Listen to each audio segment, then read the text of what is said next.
spent a lot of time scanning cards, and I'm ready to do my Prelude 2 Prelude review. Um, or spoiler, whatever. I'm not gonna go too deep into every card. I'm just gonna start with Preludes right now. Then I'll do the project cards and corporations. I might just do them on the tier list. There's like all the corporations were known anyway. But anyway, let's begin with one that we knew. Probably the first one we knew about, Applied Science.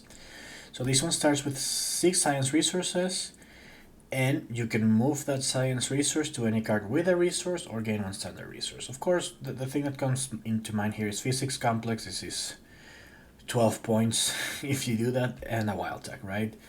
Other than that, I don't think I like this build very much. I would pick it very rarely. The 6 standard resources, like 6 plants or 6 titanium, would be garbage for a prelude. And those are the 2 most valuable ones. If you get it with animals, it's 6 points instead of 12, but you gotta get that a 1 point animal like 6 gens before it ends. So I just, yeah, no, this is bad. On the other hand, atmospheric enhancers. Now, I love this one. You get a Venus tag, you get 2 steps on temperature, oxygen, or Venus, and 2 cards with floaters. Now, there are a lot of cards with floaters now that don't have a lot to do with Venus, but it's still worth it, I think. The 2 Venus steps are really good, and the Venus tag is really good. I think it's my favorite Venus prelude of the bunch, so yeah. There's a good chance you get some synergy. Like, with... think about, like, MSI. You could be, like, 2 steps away from Stratospheric Birds, and this would actually help you draw it, because there is a floater symbol in there, because you gotta lose one, remember? So, just as a head start is amazing. Okay, Board of Directors. I think this is insane. Like, honestly. Am I crazy on how good this is? So what it does is it has 4 director resources here. A resource that hasn't appeared so far in the game, and basically every turn you get to draw a prelude card, and you can either discard it or play that prelude for 12. So, okay, think about the value. You are giving up 1 prelude, which on average I think it's like 21. But you get to play 4 for 48. So each one of those 4 technically gives you 9. So you get... you play 4 for 48, and each one of those is giving you like 9. But... yeah, 9 times 4, that's 36. So you could get 36 of value on average out of this card. The thing is, you might... Okay, it's actually going to be fun to play, because... Okay, you see a so-so prelude. Do you want to waste your resource, or do you want to hope for something better? I think anything half decent you see you play, because preludes are only valuable really early. And so, yeah, I mean, it's nice that you don't have to remove the resource to do the action. You only remove the resource if you like the prelude and decide to pay the 12. Yeah, I think this might actually be balanced. I'm not sure. Like, I mean, 4 preludes, like, this was one of the first ones that I saw and thought insane, but you could get unlucky. You only see 1, and you're not getting the full effect of the 21 on your first hand, right? It's staggered. So, yeah, interesting. I think it could be broken. It could be, like, it's gonna be like a glass cannon, basically, Board of Directors. Colony Trade Hub. Now, this one we knew about. It's really nice when any colony is placed in game 2. Now, there are some preludes that place colonies, so you might miss a few now. But you're still gonna, like, get most of them. And then you get an energy production into titanium, so that both of those things will help you trade. The energy production in the future, and the 2 titanium, just 1 more titanium to trade. I feel like it should give you 3. But you don't have to trade with these. Like, you can, on the first gen, I mean, you should work towards trading and placing colonies. But yeah, I really like this rebate effect. Is it good? Because it's like 2 players, 4 colonies, 8. It does 8 plus 2 titanium plus an energy production. I mean, that's kind of balanced. 4 players, it's broken. Like, it's 16 cash plus 2 titanium. Of course, you don't get it right away. So I think this one's still on their power side, especially for 2 and 3 player. Okay, now this one, I'm pretty sure this one is broken. Corridors of Power. Each time you become party leader, draw a card. Now, that's a lot of times. That's just like holy shit. Remember, like pretty much all the parties start empty. There's gonna be an empty party like every turn, and other players are not gonna like kill themselves to prevent like block all 6 parties so that you can't get become leader in any of them. It's just like I don't think I've counted this, but I think you might become party leader once at least per turn, with twice not being abnormal. In the late game at least, and so an extra like this is like an extra card to turn easy, so it's basically like uh shit I lost restricted area. Thank you. But without paying the two, like I think this effect is good enough on its own, but you also get a TR and 4 cash, which is almost a delegate, so it's almost a delegate and a card. And remember, becoming party leader is great. You might eventually, you have a good chance of becoming chairman. You have +1 influence, so it like you can invest in becoming party leader, get the card, and then I think this just changes the way you play this card. I think this so far of the ones I've seen, the best one. There's one crazier one, but I promise. I think this one's a very functional colony. Uh, I love it, actually. Early colonization. Place a colony, get 3 energy, and then raise all colony tracks 2 steps. So, pretty much, it's very hard to trade on the first generation. Basically, no one has energy. Trading for 3 titanium or 9 cash is pretty horrible, but when you raise all colonies 2 steps, remember they all start on the second step, they move to 4. Like, for example, Luna, I think the fourth spot is 10, so someone could trade with Luna. But the important thing is that you, for 9 cash, right? But you have the advantage that you can do it with a colony and for 3 energy. Now you're going to place your colony and someone might trade there, but in that case you also get the bonus, and you just trade somewhere else, right? So you don't really care if someone trades there before you, because you're getting the bonus and something else anyway. Just put it in the best one always, this colony. I really like it. It's a it's a colony plus a good trade, basically. That's what it's giving you. Very, very, very good design, I'd say.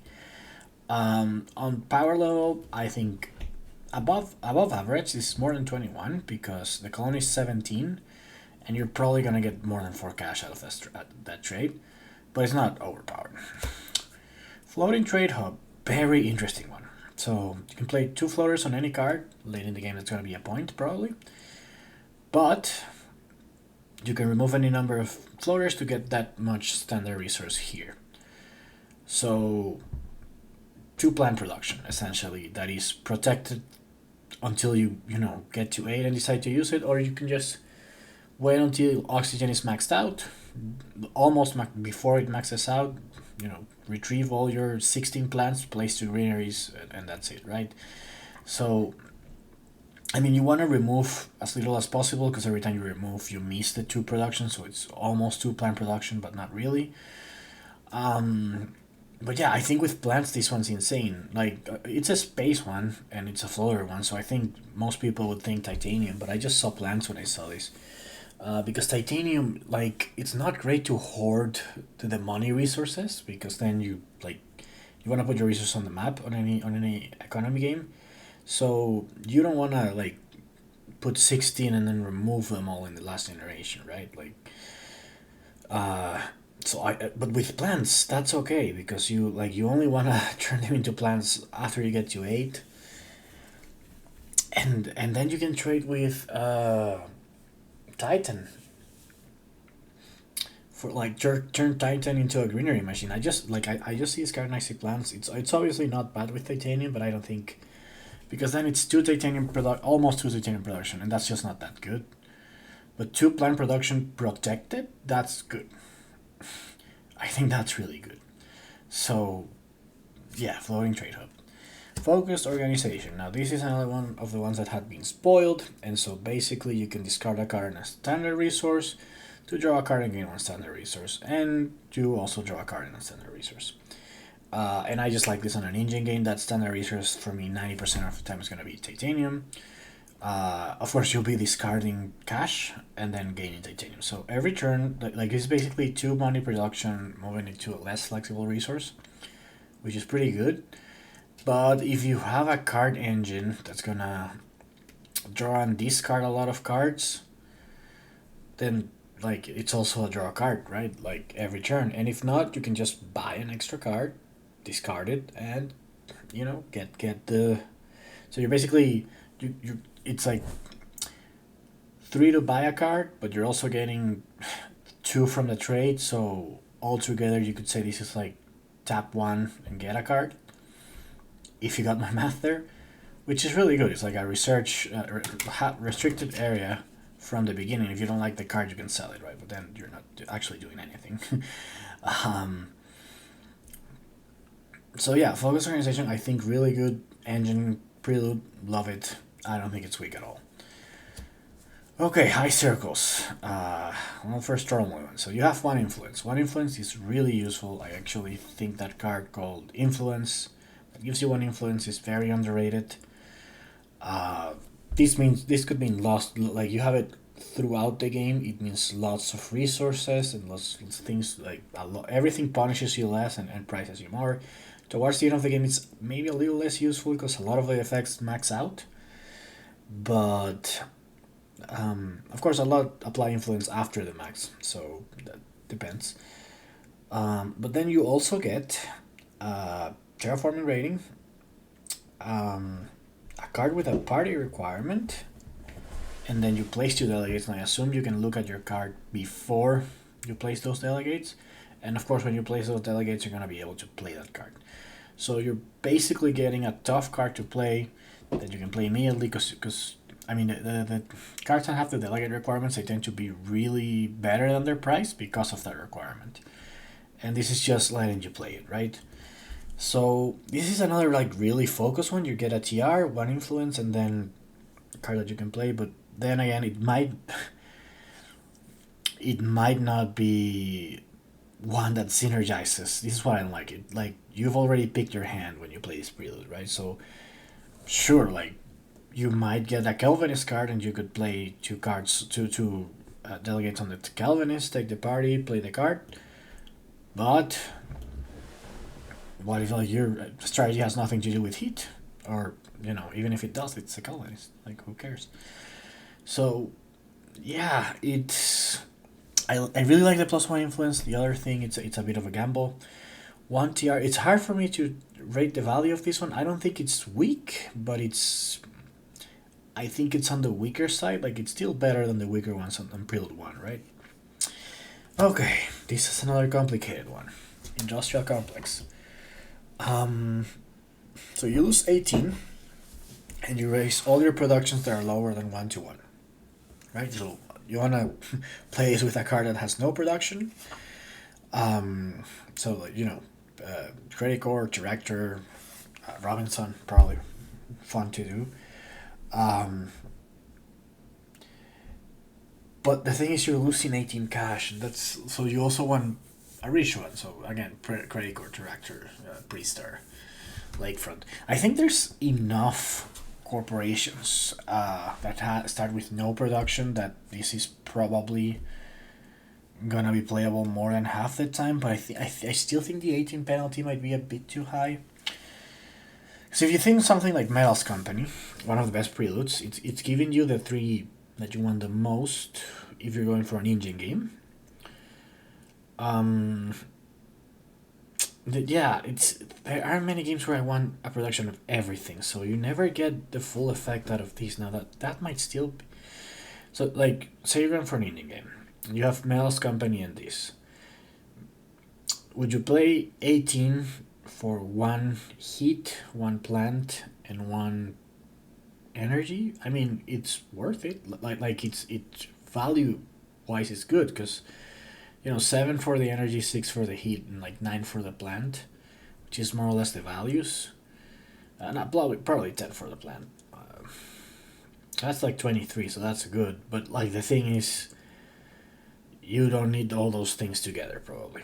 Now, important thing, this is like an auto-claim generalist, so Robinson Industries no longer has like a hold on it, but I don't know. I think you have to be one of those rich corporations without resources, and even then, I think like I would take Mel. Like if I'm Predicor, I'll take Mel's company over this. I wouldn't pay 18 for like the other three productions, even if value wise it's worth it.